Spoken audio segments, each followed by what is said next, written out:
مگر پہلے پیسے پھر چیزیں آپ کے حوالے کروں گی۔ ملازموں نے عورت کو 27 لاکھ روپے ادا کیے اور اس سے پیانو، لالٹین اور ٹی وی لے کر آئے اور جج صاحب کے حوالے کیا۔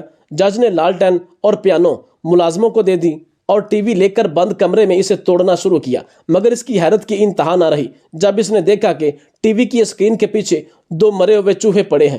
جج اپنا سر پکڑ کر ادھر ہی بیٹھ گیا اور دل میں سوچا کہ مرنے والے یار محمد نے مرتے وقت مجھے چونا لگایا ہے